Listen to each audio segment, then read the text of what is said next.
Mukunda jewellery హనుమకొండలోని అతిపెద్ద jewellery mart December 14న గొప్ప ప్రారంభం.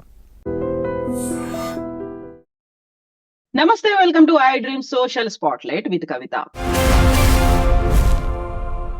పుష్ప 2 బెనిఫిట్ షో సందర్భంగా సంధ్యా థియేటర్ లో ఒక తొక్కిసలాట జరిగింది. ఒక కుటుంబం అక్కడికి వస్తే తల్లి మరణించారు, కుమారుడు ఇప్పటికీ 8 రోజులు గడిచిన ఐసీయూలో చికిత్స పొందుతున్నారు. ఈ నేపథ్యంలోనే అక్కడ భారీగా తొక్కిసలాట జరిగింది అని దానికి బాధ్యుని చేస్తూ హీరో అల్లు అర్జున్ ని పోలీసులు అరెస్ట్ చేశారు. నిజంగా ఈ ఎంటైర్ ఎపిసోడ్ లో ఎవరు బాధ్యులు, ఎవరిది వైఫల్యం ఉంది, నష్టపరిచింది ఎవరు, బాధ్యత వహించాల్సింది ఎవరు, అక్కడ నష్టపోయింది ఎవరు? మనతో పాటుగా ఉన్నారు సీనియర్ జర్నలిస్ట్ సి వనజ గారు. వనజ గారు, నమస్కారం అండి. నమస్తే కవిత. వనజ గారు, 8 days గా జరుగుతున్నటువంటి ఒక ఎపిసోడ్ బెనిఫిట్ షో, 1200 టికెట్లు రేట్లు పెంచుకోవడానికి గవర్నమెంట్ జీవో ఇచ్చింది, బెనిఫిట్ షోలు పెట్టుకోవచ్చు అని చెప్పింది. ఇవన్నీ నమ్మి తమ అభిమాన హీరో సినిమా రిలీజ్ కంటే ముందే చూద్దాము అని బెనిఫిట్ షోకి వచ్చినటువంటి ఒక కుటుంబం ఛిద్రం అయిపోయింది. బాధ్యతలు ఎవరు అనుకుంటున్నారు? అరెస్ట్ అయితే అయింది అల్లు అర్జున్. నిజానికి అల్లు అర్జున్ కి ముందే 3 అరెస్టులు జరిగాయి. థియేటర్ యాజమాన్యాన్ని, అట్లాగే సెక్యూరిటీ ఆఫీసర్ని కూడా అరెస్ట్ చేశారని వింటున్నాను. ఆల్రెడీ 3 అరెస్ట్ చేశారు. సో మీరు అన్నట్టుగా బాధ్యులు ఎవరు అంటే పోలీసులు అయితే అందరినీ బాధ్యులు చేస్తున్నారు. బేసికల్ గా థియేటర్ యాజమాన్యాన్ని కూడా చేస్తున్నారు. బట్ థియేటర్ యాజమాన్యం చెప్తున్నది ఏంటంటే ఇది బెనిఫిట్ షో. బెనిఫిట్ షో అంటే మా చేతిలో ఏముండదు, డిస్ట్రిబ్యూటర్ మొత్తం థియేటర్ని తీసుకుంటాడు, తీసుకుని వాళ్ళ చేతుల్లో ఉంటుంది, మేమేం చేయగలమని వాళ్ళు అంటున్నారు. మేబీ దట్ ఈస్ రైట్, నిజం కూడా కావచ్చు. ఎందుకంటే బెనిఫిట్ షో టైంలో వాళ్ళు థియేటర్ని తీసుకుని వచ్చే డబ్బులన్నీ వాళ్ళే తీసుకుంటారు. బేసికల్ గా వీళ్ళకు టికెట్ డబ్బులు మాత్రమే ఇచ్చి తీసుకుంటారు. సో ఇది చాలా కాలంగా జరుగుతున్నది, ఇప్పుడు కొత్తగా ఏం లేదు. అంటే డబ్బులు తీసుకోవటానికేమో మాది, బాధ్యత వచ్చేప్పటికల్లా మీది అంటే సరిపోదు కదా. అట్లాగే అల్లు అర్జున్కి సంబంధించి నిజానికి అల్లు అర్జున్ అరెస్ట్ అనేది ఎవరు ఊహించలేదు చెప్పాలంటే. ఇన్ని రోజుల తర్వాత అది కూడా, ఎందుకంటే థియేటర్ యాజమాన్యం మీద వాళ్ళ మీద వెంటనే చర్యలు తీసుకుని అల్లు అర్జున్కి మాత్రం ఇంత టైం కూడా ఇచ్చారు. నిజానికి ఆయన కోర్టుకు కూడా వెళ్ళారు, హైకోర్టుకు వెళ్ళారు క్వాష్ చేయమని వెళ్తే వాళ్ళు చేయలేదు. మండే వింటామన్నారు, మళ్ళీ ఇవాళ కూడా మళ్ళీ మూవ్ చేస్తున్నట్టున్నారు. ఇప్పుడు అరెస్ట్ అనే మాట వింటున్నాం కానీ ఇది అరెస్టా కాదా అన్నది బహుశా ఇంకో 3-4 hours అయితే కానీ మనకు తెలియదు, 5 తర్వాత అయితే కానీ మనకు తెలియదు. ఎందుకంటే అరెస్ట్ అయితే ఒకళ్ళు రిమాండ్కి కానీ పంపించాలంటే వాళ్ళు మెడికల్ ఎగ్జామినేషన్ అవన్నీ కూడా చేయించాల్సి ఉంటుంది. ఇంకొకటి ఏంటంటే ఒకసారి అరెస్ట్ చేసిన తర్వాత 24 గంటల దాకా వాళ్ళు రిమాండ్కి పంపించకుండా కూడా ఉండొచ్చు, కావాలంటే పోలీస్ స్టేషన్ పంపించుకోవచ్చు కూడా. సో దట్ వాళ్ళకి రేపు పొద్దున కూడా కోర్టుని అప్రోచ్ అయ్యే అవకాశం దొరుకుతుంది. ఇవన్నీ అంటే టెక్నికల్ విషయాలు చెప్తున్నా నేను. సో కాబట్టి ఆయన రిమాండ్కి వెళ్ళేదాకా దాన్ని అరెస్ట్ అని చెప్పలేము. ఇంకొకటి ఏంటంటే 2 సెక్షన్లు పెట్టారు, 105 ఒకటి, 118 ఒకటి అనుకుంటా. 105 is imprisonment up to 10 years ఉంది, ఇంకొక దానిలో 3 years మాత్రమే ఉంది. సో అప్ టు 10 years కాబట్టి ఆయనకి స్టేషన్ బెయిల్ ఇవ్వకూడదు. నిజానికి మామూలుగా అయితే అప్ టు 7 years వరకే స్టేషన్ బెయిల్ ఇవ్వచ్చు. కాబట్టి ఇవన్నీ కూడా చూడండి, టెక్నికల్గా మాట్లాడుకున్నాం. పెట్టి దొంగలు ఉంటారండి, చిన్న దొంగతనాలు చేసిన వాళ్ళు 6 నెలల జైలు శిక్ష కూడా ఉండదు దానికి, కానీ వాళ్ళని తీసుకెళ్లి ఏళ్ల తరబడి జైల్లో పడేస్తుంటారు. బట్ ఇక్కడికి వచ్చేప్పటికల్లా మనం అన్ని రూల్స్ మనము మాట్లాడతాం, వాళ్ళు మాట్లాడతారు, అందరూ మాట్లాడతారు, అది పరిస్థితి. సో అరెస్ట్ ఫైనలా కాదా అనేది నాకైతే నేను నమ్మలేను, రిమాండ్కి పంపించేదాకా నమ్మలేను. ఎందుకంటే భారతదేశంలో చట్టం అందరికీ సమానం కాదు, కొన్ని వందల సార్లు ప్రూవ్ అయింది, అవుతుంది కూడా.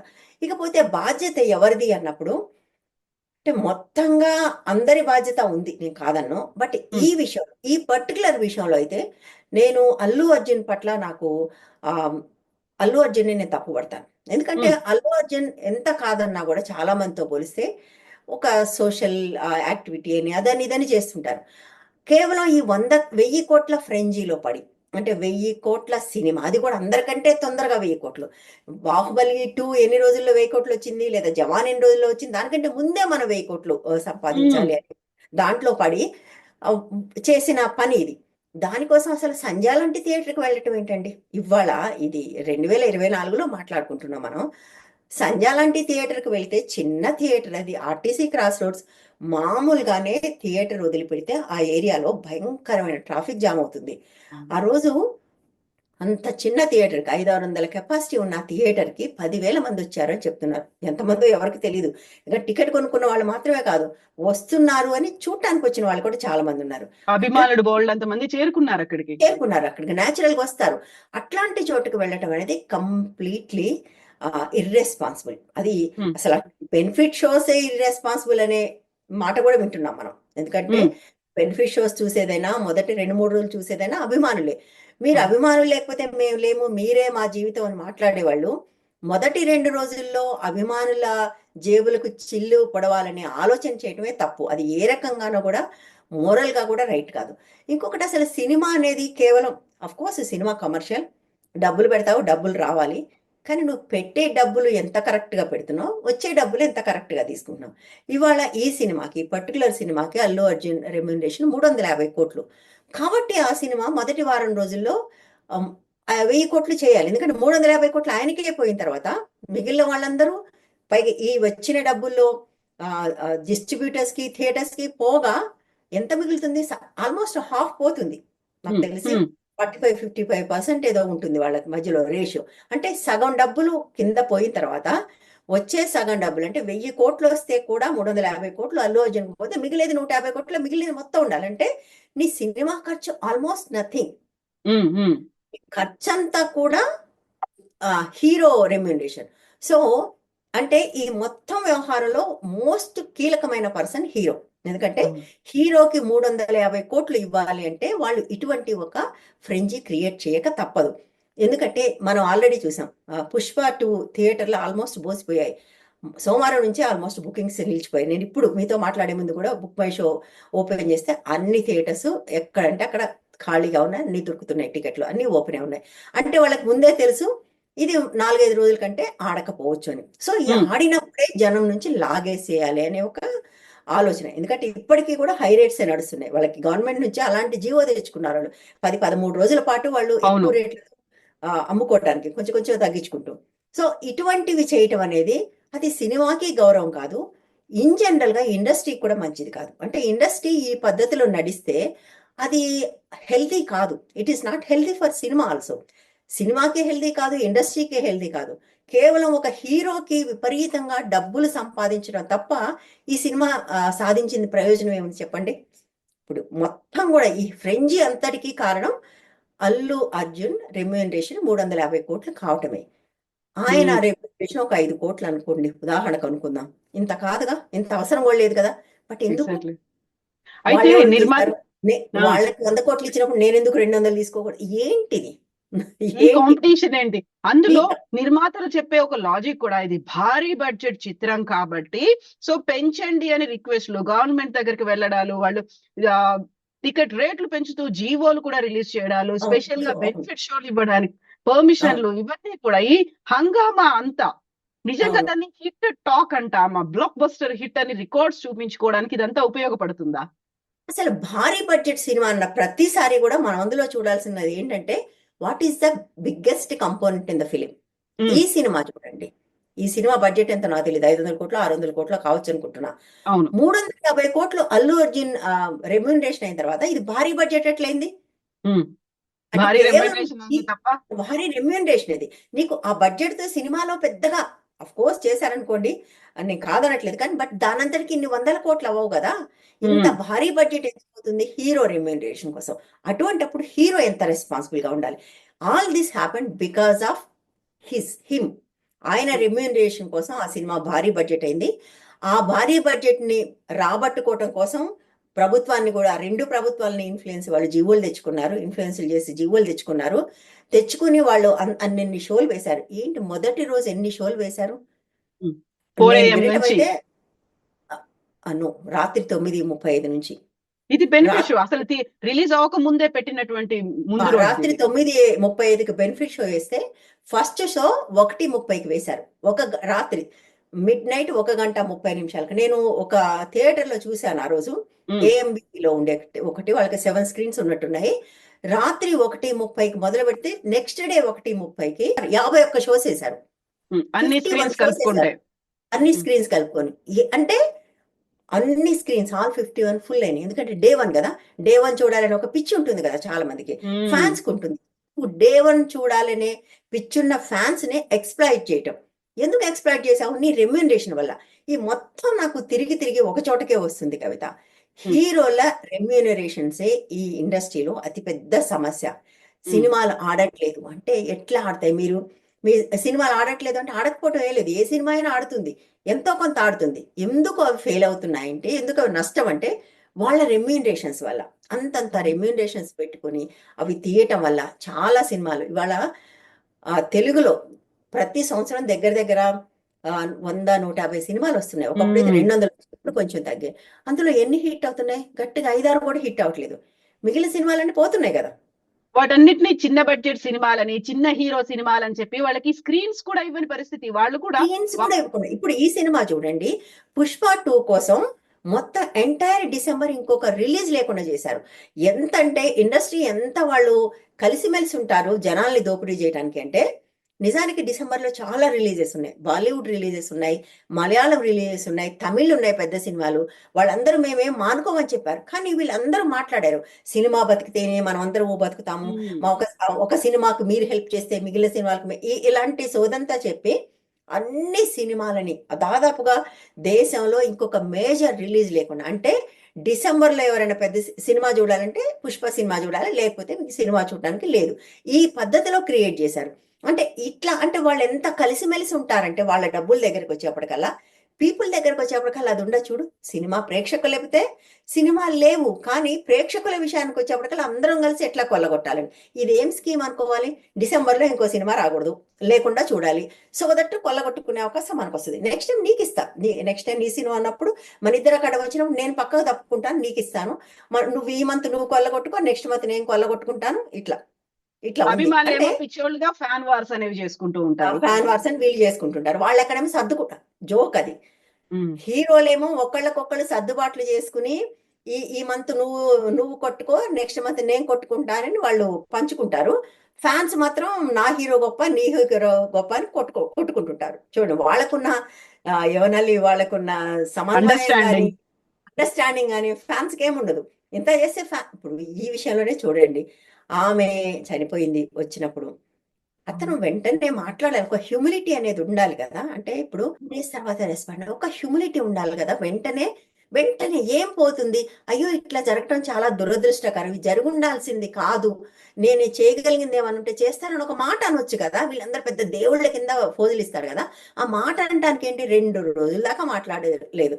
2 రోజుల తర్వాత ఆయన 25 లక్షలు ఇస్తానట. ఏం 25 లక్షలు ఇస్తారు అంటే, ఇంక 10 లక్షలు ఇస్తే గొప్పోళ్ళు అయిపోతారా? నేనేమంటాను, నీకు డబ్బులుంటే విసిరేయటం కాదు, నువ్వు ఒక మనిషిగా స్పందించావా లేదా? నువ్వు మనిషిగా ఎందుకు కవిత, ఇప్పుడు మనకు తెలిసిన వాళ్ళకి ఏదైనా వెంటనే మనం స్పందిస్తాం కదా, 2 రోజులు వెయిట్ చేయం కదా. ఇప్పుడు నీ సినిమాకి వచ్చిన ఒక ఫ్యాన్, వాళ్ళు ఒక పిల్లోడు, వాడు అల్లు అర్జున్కి పుష్పకు ఫ్యాన్ అవటం ఏంటో నాకు ఇప్పటికీ అర్థం కాలే. 9 ఏళ్ల పిల్లోడు, వాడు పుష్ప 1 చూసి ఉండాలి. అది కూడా మనం మాట్లాడుకోవాలి. ఈ దేశంలో అసలు సినిమా కల్చరే చాలా పాడైపోయింది. ఏ సర్టిఫికెట్ సినిమాలు చూస్తున్నారు అందరూ. పుష్పకి వాళ్ళు ఏ తెచ్చుకున్నారు, ఎట్లా తెచ్చుకున్నారో నాకు అర్థమే కాదు. నేను చాలా సినిమాలు చూస్తుంటాను, ఏయూ సర్టిఫికెట్ తోటి టీవీలో వస్తుంటాయి కదా. ఎంత వైలెన్స్ ఉంటుంది వాటిలో.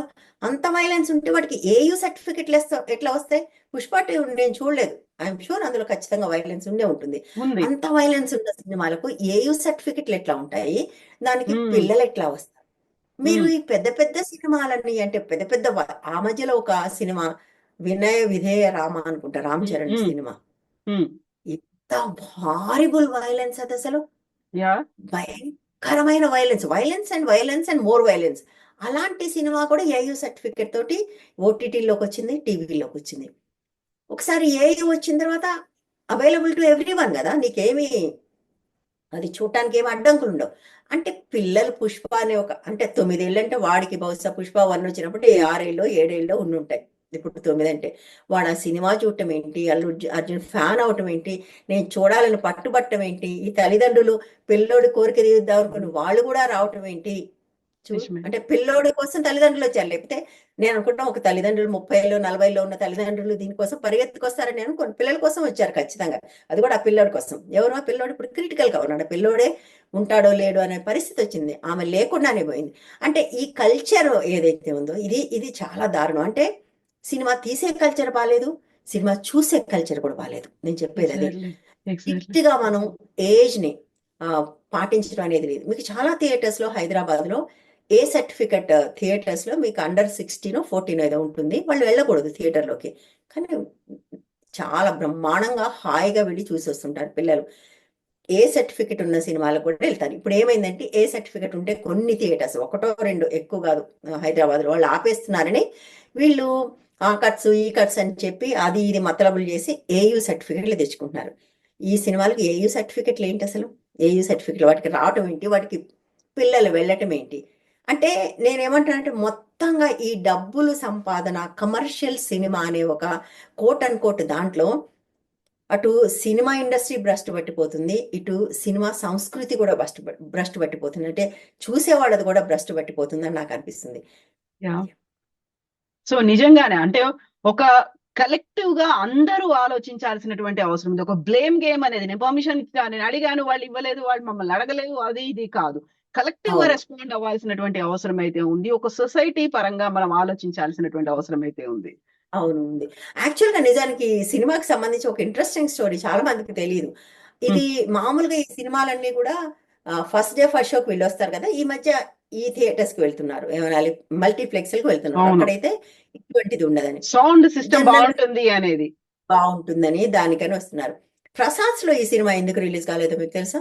ఎగ్జాక్ట్లీ. అక్కడ ఉన్న డిస్ట్రిబ్యూటర్స్ వీళ్ళ మధ్యలో ఉన్నటువంటి గొడవలు ఉన్నాయి కాబట్టి మేము పంపకాల చెయ్యట్లేదు. గొడవ, పంపకాల గొడవ. అవును. డబ్బులు మీరు జేబులు, అభిమానుల జేబులకు చిల్లులు పెట్టి సంపాదించే డబ్బుల్లో ఎవరి వాటా ఎంత అనే విషయంలో వాళ్లకు ఏకాభిప్రాయం కుదరకపోవటం వల్ల ఆ థియేటర్లో సినిమా రాలేదు. అందుకోసం దా ప్రసాద్ వాళ్ళు సారీ చెప్పారు అభిమానులకు కూడా. అవును, అవును, అవును, అవును. సో అంటే ఏమన్నానంటే ఈ మొత్తంలో డబ్బులు సంపాదించడం తప్ప కళ లేదు, పాడలేదు. తెలుగులో కళ కోసం పనిచేసే వాళ్ళు ఎవరు ఉన్నారని నేను అనుకోను. కళ కోసం కడుపు మార్చుకోమని నేను చెప్పట్లే. కొంచెం రెస్పెక్ట్. మీరు దేని మీద ఏ ఏ ప్రొఫెషన్‌లో ఉన్నారో దాని పట్ల కొంచెం రెస్పెక్ట్. సినిమా అంటే అది డబ్బులను ఎలాగైనా సంపాదించే సాధనం అని కాకుండా ఒక సినిమా, ఇది ఒక ఎంటర్‌టైన్‌మెంట్, లేకపోతే ఇది ఒక సమాజం మీద ప్రభావం చూపించేది. దీనికి కొన్ని పరిమితులు ఉన్నాయి. మీడియా గురించి చెప్తారు కదా! మీకు మీడియా అంటే మీకు పరిమితులు లేవా అని అంటుంటారు అందరూ. మీడియాకు పరిమితులు లేవా? హద్దులు దాటి ప్రవర్తిస్తున్నారు. ఇది హద్దులు దాటి ప్రవర్తించడం కాదా? 'పుష్ప 2' విషయంలో ఏం జరిగిందో అది 'పుష్ప 2లో అన్ని హద్దులు దాటేశారు వాళ్ళు. ఒక హద్దు కాదు. గవర్నమెంట్స్ నుంచి జీవోలు తెచ్చుకోవటం ఒక హద్దు దాటడం. మొదటి రోజు అన్ని షోస్ వేసి అభిమానుల జేబులకు చిల్లు పడవటం ఇంకో హద్దు దాటడం. వెళ్ళకూడని చోటికి చిన్న చిన్న ప్లేసెస్‌లోకి హీరోలు వెళ్ళటం ఇంకా పెద్ద హద్దు దాటడం. వాళ్ళన్ని హద్దులు దాటొచ్చు. మనం చిన్న హద్దు దాటితే గేట్ దాటి లోపలికి పోతే కూడా మనం హద్దులు దాటిపోయి మన మీద అందరూ జడ్జిమెంట్లు ఇచ్చేస్తారు. ఈ హద్దులన్నిటి పరిస్థితి ఏంటి? ఇది హద్దు దాటం కదా! ఏంటి మీరు మీ ఇండస్ట్రీకి మీరిచ్చే గౌరవం ఏంటి? మీరెవరండి? ఎవరు? You are all nobody. మీరు ఈ సినిమాల్లోకొచ్చి యూ బికేమ్ సంథింగ్. మిమ్మల్ని వీళ్ళందరూ దేవుళ్ళలాగా చూస్తున్నారు. ఇదేనా మీరు వాళ్ళకిచ్చే రెస్పెక్ట్? ఎగ్జాక్ట్లీ వనజ ఇటు గారు. ప్రేక్షకులకు రెస్పెక్ట్ లేదు, అటు ఇండస్ట్రీకి కూడా రెస్పెక్ట్ లేదు. ఇద్దరికీ రెస్పెక్ట్ లేదు. నీకు 1000 కోట్ల సినిమాలో కూడా జూనియర్ ఆర్టిస్ట్‌కి అదే ₹1000 ఇస్తారు. అదే అంతకంటే ఎక్కువ ట్రీట్మెంట్ ఉంటుంది. అదే ట్రీట్మెంట్ ఉంటుంది. అదే ₹1000 ఉంటుంది. వీళ్ళు ఓన్లీ హీరోకి మాత్రమే 350 కోట్లు అవుతుంది. మహా అయితే హీరోయిన్‌కి ఒక 50 కోట్లో, 10 కోట్లో, 20 కోట్లో ఉంటుంది. బట్ అంటే మన సినిమా హీరో సెంట్రిక్‌గా నడుస్తుంది. ఇవాళ హీరో నాకు సంబంధం లేదు అంటే ఎట్లా? మిగిలిందంతానేమో నీ సెంట్రిక్‌గా నడవాలి. నీ రెమ్యూనరేషన్ కోసం సినిమా భారీ బడ్జెట్ అవ్వాలి. నీ ఫ్యాన్స్ కోసం నీ ఫ్యాన్స్ జేబులకు చిల్లి పడాలి. కానీ ఏమన్నా జరిగితే నాకు సంబంధం లేదంటే ఎట్లా? నేనేమంటానంటే అది అరెస్ట్. ఇప్పుడు ఆయన కావాలని చేయలేదు. ఆయన పెట్టిన 2 సెక్షన్స్ కూడా 105, 118 2 కూడా ఒకటి ఇంటెంట్, ఇంకొకటి కావాలని చేసిందని ఉంటుంది. I don't think he did. అనుకోలే. ఖచ్చితంగా ఇక్కడ దాకా వెళ్ళాలని ఎవరు అనుకోరు. తను వెళ్తే ఒక అభిమాని చచ్చిపోవాలని ఆయన ఖచ్చితంగా అనుకోరు. ఎగ్జాక్ట్లీ. కానీ అవును. జరిగినప్పుడు బాధ్యత తీసుకోవాలి. అది నేననేది. ఇప్పుడు అది ట్రూ. ఖచ్చితంగా అలా జరగాలని అల్లు అర్జున్ గాని ఇంకెవ్వరు గాని అనుకోరు. అది సినిమాకి మంచిది కాదు, ఎవరికి మంచిది కాదు. వాళ్ళకి కూడా తెలుసు. అది కావాలని జరిపింది కాదు. ఇప్పుడు ఆ సెక్షన్స్ ఉన్నాయి కదా! 105, 118 అది ఇంటెంట్ అని అంటున్నారు. అది ఫైనల్‌గా కోర్ట్‌లో నిలవదు ఆ కేసు. ఎందుకంటే there is no intent. Intention అనేది లేదు అక్కడ. అక్కడ ఇంటెన్షనే లేకపోయిన తర్వాత అది చంపాలనే ఇంటెంట్, కల్పబుల్ హోమిసైడ్ యాక్సిడెంటల్ గా అంటారు. అయింది అది. అయింది. యాక్సిడెంటల్‌గా అయింది. అయినప్పుడు అవును. ఖచ్చితంగా కేసు ఓడిపోతాడు. ఆ కేసు గవర్నమెంట్ ఓడిపోతది. అతనికేమి శిక్ష పడే అవకాశం లేదు. కానీ నేనేమంటానంటే నువ్వు ఒక మనిషిగా బాధ్యత తీసుకోవాలి కదా! ఇట్లా ఎగ్జాక్ట్లీ. జరగకూడదు. తప్పయింది. నువ్వు సెలబ్రేషన్ ఎట్లా చేసుకుంటావు? నీ కోసం వచ్చిన ఒక తల్లి చనిపోయి, ఒక కొడుకు హాస్పిటల్‌లో చావు బతుకుల్లో కొట్టుమిట్టాడుతుంటే సెలబ్రేషన్స్ ఎట్లా చేసుకుంటారు? మేము 100 కోట్లకు చేరామని. హ్యూమిలిటీ మనుషులుగా. అంటే యాహ్! నేను ఇది అల్లు ఫ్యామిలీ నుంచి ఎక్స్‌పెక్ట్ చేయలే. నిజం చెప్తున్నాను. ఇంకా కొన్ని సినిమా ఇండస్ట్రీలో కొంతమంది ఉన్నారు, వాళ్ళు అట్లా ఉండడం మనకు తెలుసు. కానీ ఈ కుటుంబంలో మొదటి నుంచే కొంత హ్యూమిలిటీ కనపడుతూ ఉంది. ఉమ్, వాళ్ళ నాన్న కానివ్వండి, వాళ్ళ మామ కానివ్వండి, వాళ్ళందరికీ కొంత హ్యూమిలిటీ ఉంటుంది. ఈయనలో కూడా ఆ హ్యూమిలిటీ ఉంది, కానీ ఒక బేసిక్ హ్యూమన్ రెస్పాన్స్ మిస్ అయింది కదా. అవును, అది తప్పు ఇమ్మీడియట్ గా కదా. ఇవ్వాల్సింది. కదా, ఇమ్మీడియట్ గా మాట్లాడాల్సింది నీకు వెంటనే. అరే ఇట్లా జరిగినందుకు నాకు చాలా బాధగా ఉంది, జరగకుండా ఉండాల్సింది, నేనేమన్నా చేయగలిగింది ఉంటే నేను చేస్తాను, ఇంకెప్పుడు ఇట్లా జరగకుండా చూసుకుంటాను, చాలు కదా. ఆ మాట అతను అనకపోతే ఫ్యాన్స్ కూడా ఎవరు అతన్ని బలవంతం చేయాలి అనాలి అని. చూడండి అట్లా తయారైపోయారు. అది వేరే వాళ్ళ విషయంలో అయితే మీరు అట్లెట్లా చేస్తారు, ఇట్లెట్లా చేస్తారో ముందుకెళ్తారు. వాళ్ళ దేవుళ్ళు కదా వీళ్ళు. ఇంతకు ఎవరు దేవుళ్ళు అంటావు కవిత? హీరోలు దేవుళ్ళు, ప్రేక్షకుల దేవుళ్ళు. ప్రేక్షక దేవుళ్ళ ఎవరు వీళ్ళేమో అనేది ప్రేక్షక దేవుళ్ళు అంటారు, ప్రేక్షకులనే హీరోలు దేవుళ్ళు అంటారు. ఎవరు దేవుళ్ళు మరి ఇక్కడ? అందరు దేవుళ్ళు, గాడ్స్. అదే దేవుళ్ళు తప్పులు చేయరన్నట్టు అమాయకులు మాత్రం బలైపోతారు. బలైపోతుంటారు. అంతే. వనజ గారు, థ్యాంక్ యూ సో మచ్ అండి. Thank you. Thank you.